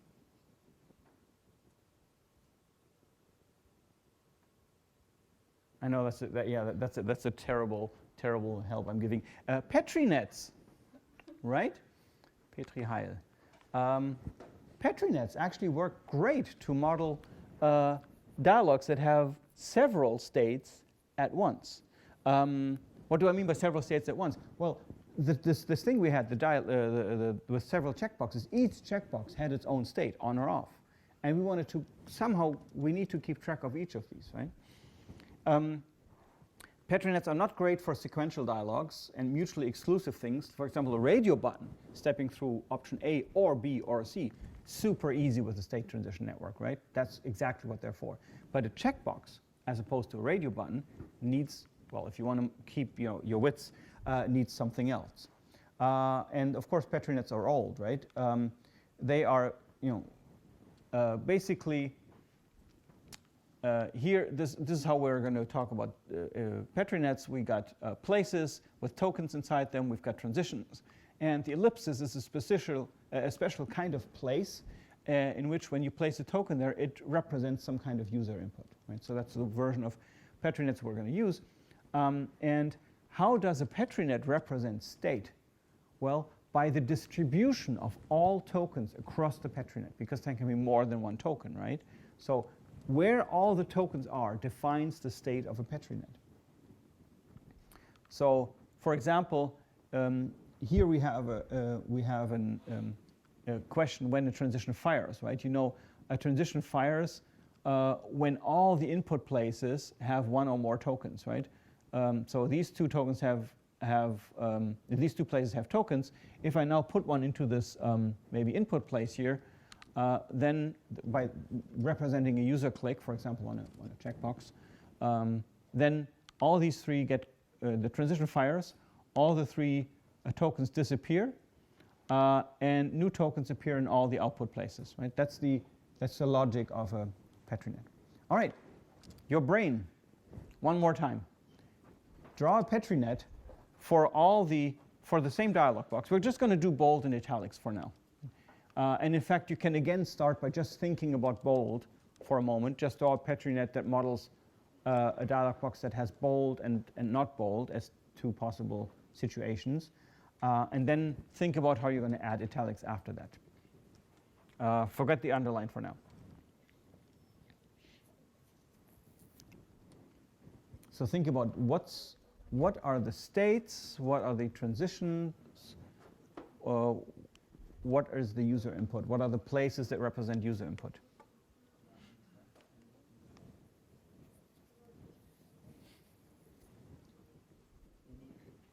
It's got to end up being easier than STNs, right? Otherwise we wouldn't be doing this. This is a little trickier, right? Because we're not that sort of trained in Petri nets. But if you take a very simple look at it, you need a way to distinguish the state bold and the state not bold, just to start with this one thing. And you can only distinguish them by having different distributions of tokens, right? So there's got to be two different distributions of tokens that represent these two states. And if we only have this one state, we can simply say, well, if this token is over here, that means bold is off. If a token is over here, bold is on. Now, how do we get tokens from A to B? By the user clicking. So we need a separate place, a separate input area that represents the user clicking on that box. And when they do click that, then the transition needs to fire, because then we have tokens in both, let's say, the regular state place and the input token place. And if they both fire, it then transitions and puts a token into the bold state, and the other two tokens are consumed. And this is what this could look like. Normally, bold is maybe off, let's say, right? So we can look at what happens, right? If the user presses bold in this one, right? This is represented as a new token in this elliptical place. And that means that these two get consumed because transition 1 fires. And when it fires, these two go away. Check out the awesome fire effect. And we put a new token here in the output place, right? Which now means bold is now off. And same thing for italics in isolation, right? This is the same thing. I've just replaced bold with italics as a word. But here's the cool thing. We're done. Because the Petri net that models both bold and italics is just the combination of these two. And now if you add underline, ta-da, it's just a third Petri net block like this next to that. Because remember, the configuration of all tokens distributed in the Petri net as a whole defines its state. And they don't need to all be connected, right? There is no way to get from here to there, because this is the one that manages the bold aspect of the dialog. This one manages the italics aspect of the dialog, and the next one, the underline aspect. So that's underline, right? Added to that. So clearly, we only have linear growth in complexity with added checkboxes versus exponential growth, and you're all computer scientists enough to know that that's really good news, right? You don't want the exponential explosion in your states. But Petri nets are a little tricky, right? Because the notation looks sort of suspiciously simple, but because the state is captured as the distribution of all these different tokens in different places, it's kind of hard to verify and to grasp sometimes what's going on. So I'm going to show you another variant that kind of combines the advantages of state transition networks with the advantages of Petri nets. And in fact, I didn't make that up. It's very well known. In fact, it's part of UML. And that's state charts by Harrell. State charts are, we're going to take the simple example here of a very, very simple TV control panel, TV remote if you want. State charts are an extension of state transition networks. They introduce a couple things. They introduce hierarchy, kind of like the hierarchical subnets we talked about with state transition networks. They do introduce subnets running in concurrence, so that's a little bit like a Petri net-ish approach. And they support things like escapes, so leaving a whole subnet from any place in the subnet. And they support history, so they can hold on, in a subnet, can hold on to its old state even when it's currently not active, when it's sort of in sleep mode. Let's look at how that works. So here's a simple TV. This is a super simple TV. This TV has very few controls. I think I can probably draw them here. So this is a TV control panel, whether it's remote or on the TV, doesn't matter, that has an on button, right?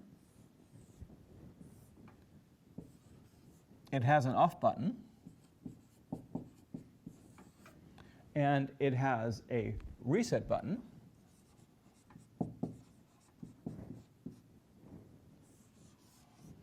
and then it has a channel selector, SEL. That's just a button that basically just steps you through the channels that are available. And this is a blissful country that only has 4 TV channels. Okay, so let's go with that for now. And we do have a mute button. And also the mute button just turns the volume on or off. We're not going to worry about like louder and softer for now. This is super simple, right? That's the remote or something that we can talk about, the control panel on that cheap TV. So how does the state chart capture this? We can already see some issues that we would have with normal SDNs, right? Because, for example, whether I hit mute or not, whether I've muted the system or not, is going to be independent on what channel is currently selected, right? So normal SDNs are going to get messy. They're going to state explode on us. So here we deal with that with this parallel line. This left part here is a sub-chart that just models the sound aspects, whereas this right part models the channel selection. And starting from the starting state here, that's marked with this little dot, we know that the standby state, which you could also call that off state, basically you can only get out of that by hitting the on key, which activates this compound state, which is a large box of 2 parallel concurrent subnets running. When you get into this thing, we see here actually a connection. When you just turn it on, they're all going to continue where they last were. So this sound node here is going to say, well, okay, you want this thing to activate, but there is no direct connection from the on transition into this subnet. So what am I supposed to do? Well, if there's nothing else marked here, it will always start with its default start state. Meaning, if you turn the TV on, it is always going to be with sound on. Right? So if somebody muted the TV, and next morning you come back, you turn it back on, it's not going to be muted anymore. So it forgets the mute, which is a design decision, right? And it's encoded in the state chart. Could be different, but that's how it works here. The channel selection, on the other hand, works differently. If the TV was set to channel 3, let's say, it's going to remember that, because the first time the TV is ever turned on, it starts with channel 1. But then if it's turned off, it just leaves this, and when it comes back into the on state, there's a little H here. And the H means that this subnet has a history. So it remembers its last state when it got basically deactivated. So if it was on channel 3 and this whole TV is turned off, it's going to hold on to that because of this H marker. And when you come back into this state as a whole, it's going to continue from there. So the channel selection stays, the mute selection does not stay. That's two different options on how to design things. You can already see also that selection, just basically advances you from 1 to 2 to 3 to 4 and back to 1. So it basically cycles through the 4 channels. It does nothing else, right? That's all the select button does. Whereas the mute button just toggles between on and off, right? That's all it does. Now what does the reset button do? The reset button also enters the on state, but it doesn't just go to the on state as a whole. It actually goes in and tells each subnet what to do. It tells the channel to go to channel 1, and it tells the sound to be on, right? Because it has literal connections here to the individual states in these subnets. And that's pretty much it, right? So we can see here state charts work like SDNs, but they add a couple things, right? We can put a whole network, a whole subnet into a box and basically then point to that box, and that will activate this subnet. And how it activates, whether it starts with the same thing it was at last time or whether it starts from always the same start button, will depend on these kinds of markers. But I can also put two of them next to each other and they run independently, and I can activate them both at the same time. So it's a tiny little bit of PetriNet power here inside this without all the unwieldy complexity of PetriNets in their general form. Because let's be honest, SDNs are pretty good for most of the interactions we're trying to model here. It's just some aspects are parallel in these kinds of controls, and that is then modeled with these parallel subdialogues. Okay, so that's a nice way to use this extension of SDNs, which is, by the way, also standardized. So if you learn UML, this kind of comes with the package, and it's actually it was designed exactly for those reasons. Right? These things are, by the way, they're called AND states, like the logical AND, because they both activate. Now, we've specified dialogues in a bunch of different ways now, and as you've already seen from the Expo example, for example, we can sometimes use that for user documentation. We can use it. You mentioned it. You said isn't that what you could give to the user too as a flow chart or maybe as a cheat sheet? And yes, you can, right?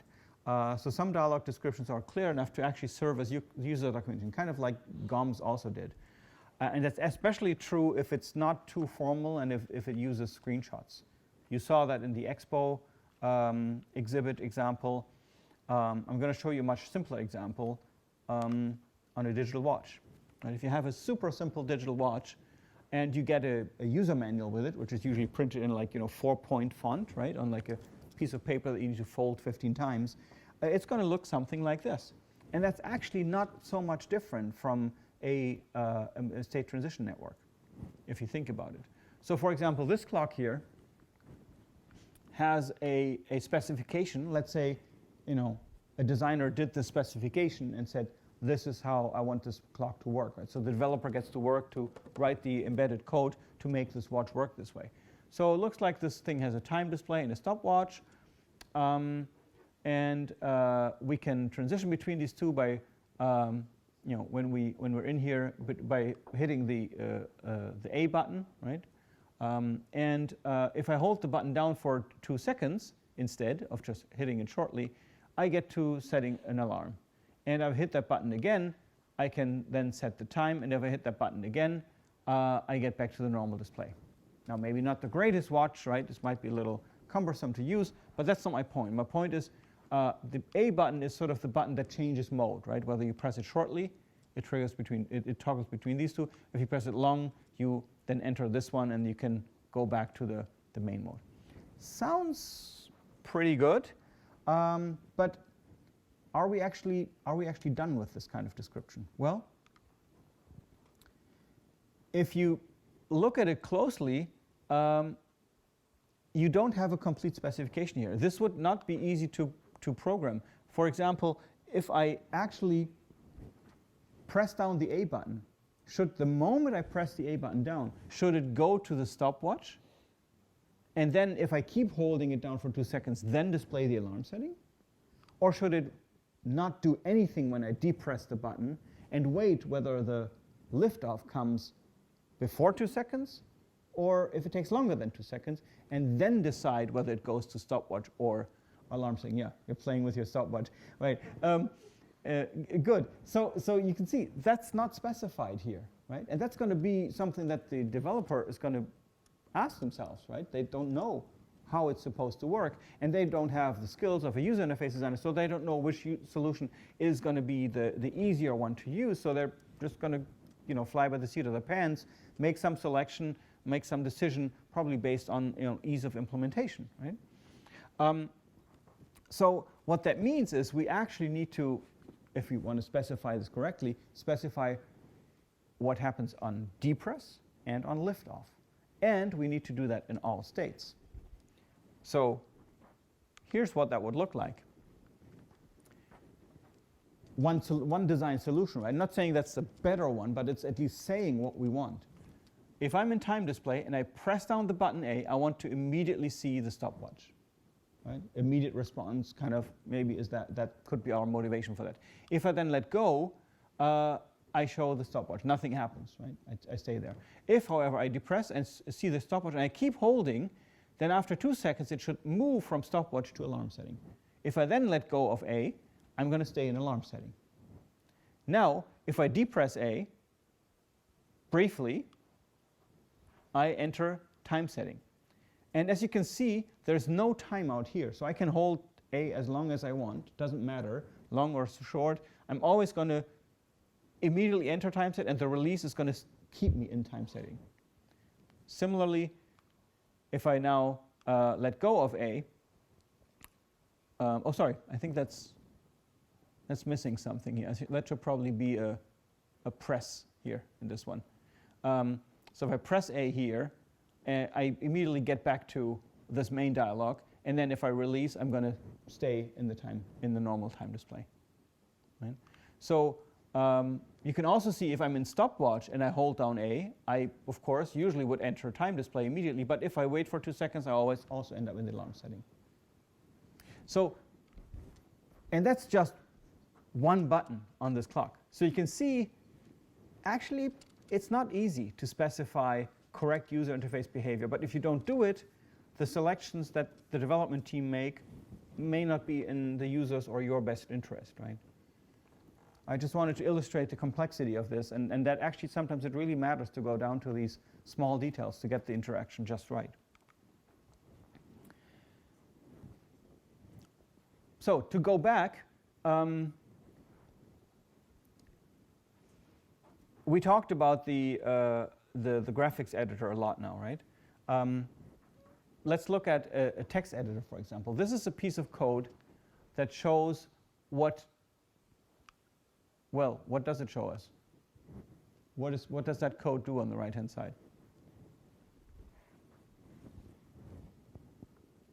You kind of have to make some guesses, of course, by looking at the function names.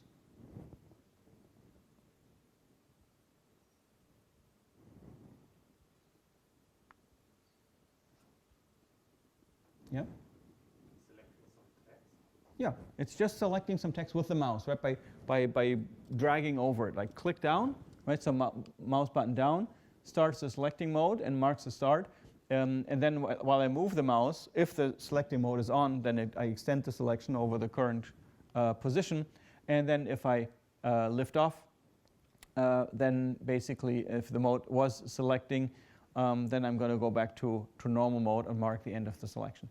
So as you can see, yeah, it's in here, but compared to our other notations that we've seen now, this is kind of messy, right?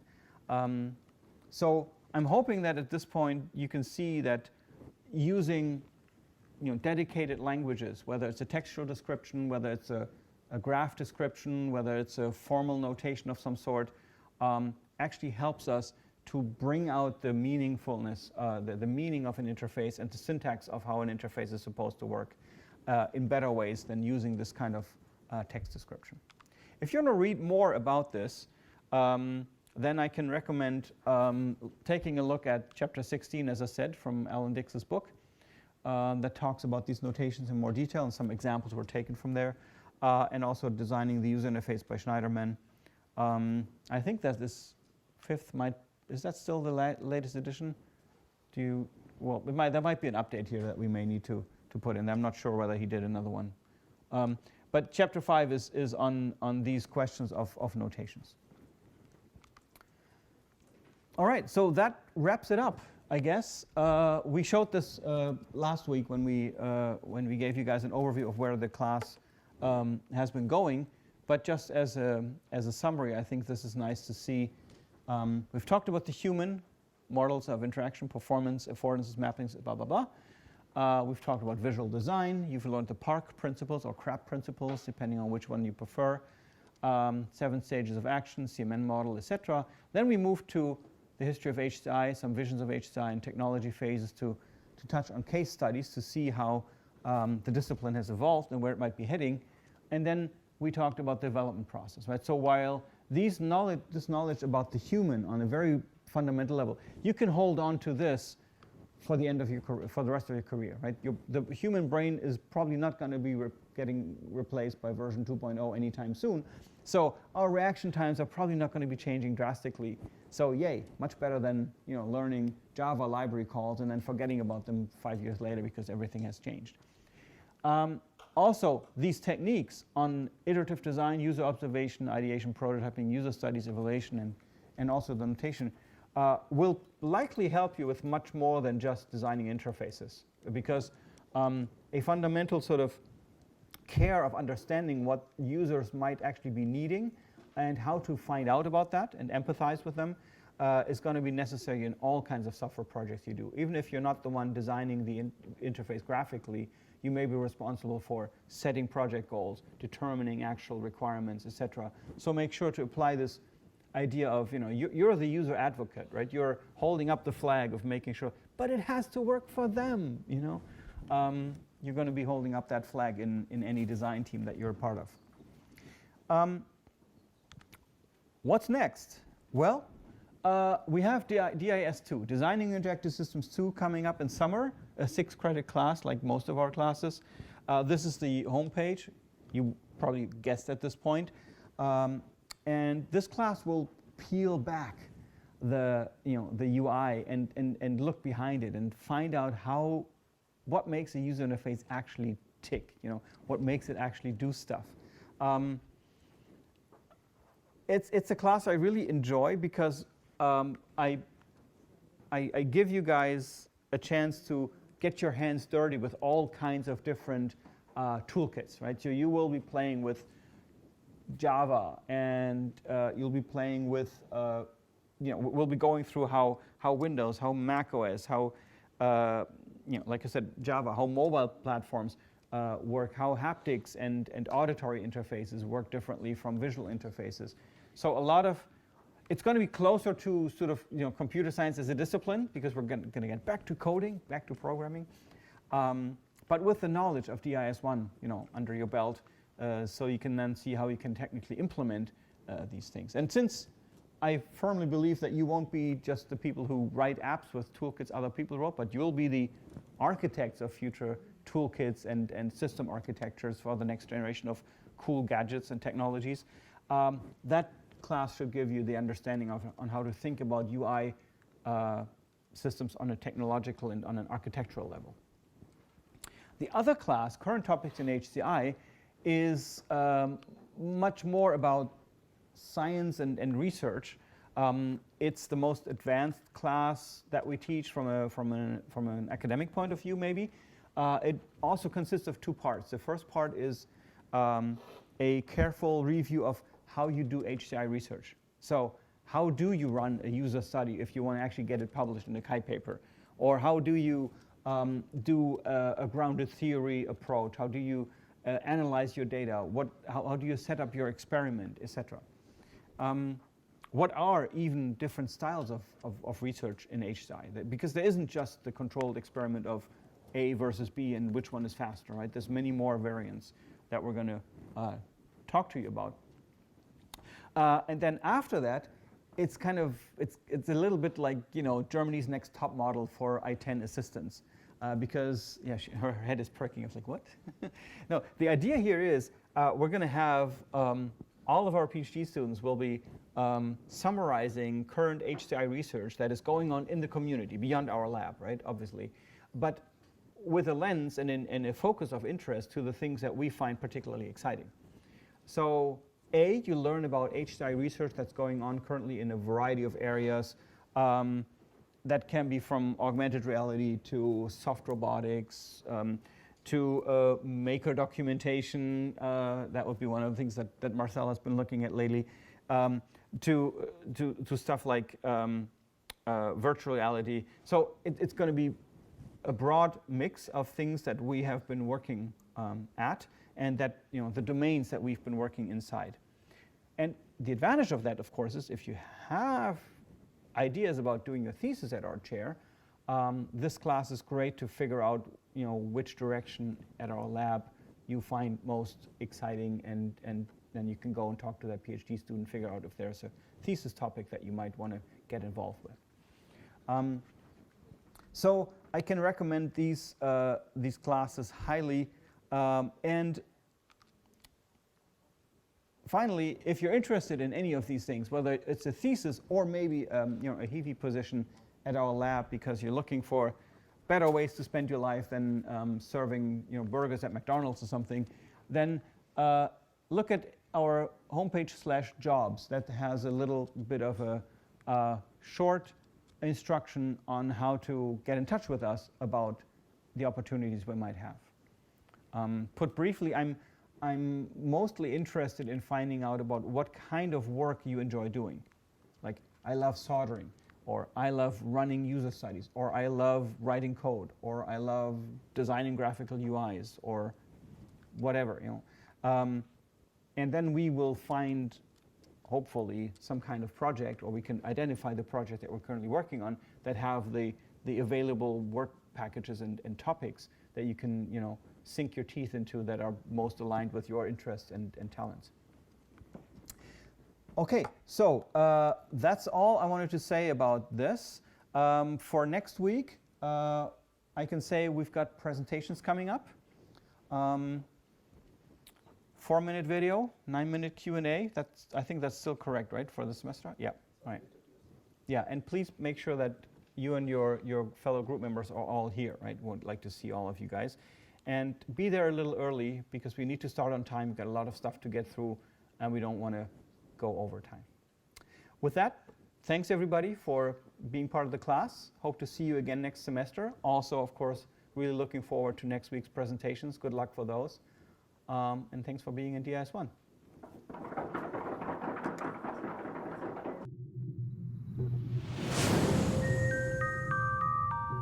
This content was provided by RWTH Aachen University.